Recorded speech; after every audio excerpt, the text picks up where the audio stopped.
அக்கினி சூடாக்கப்பட்டிருக்குது. ஐயா, ஒரு மடங்கு சூடல்ல, 7 மடங்கு சூடாக்குறாங்க. 3 பேரை கைய காலெல்லாம் கட்டிட்டாங்க. மிலிட்டரியில் இருக்கிற பலசாலி ராணுவ வீரர்களை சொல்லி அவங்கள தூக்கி நெருப்புல போட போறாங்க. ராஜா இருக்கார், மந்திரிகள் இருக்கிறாங்க, அப்படியே பெரிய கூட்டம் நிக்குது.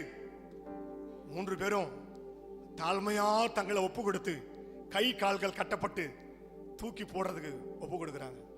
அவங்க சொன்ன ஒரு வார்த்தை, இந்த அக்கினிக்கு எங்களை தப்புவிக்கவில்லை என்றாலும் நாங்கள் எங்கள் தேவனை மறுதலிக்க மாட்டோம்.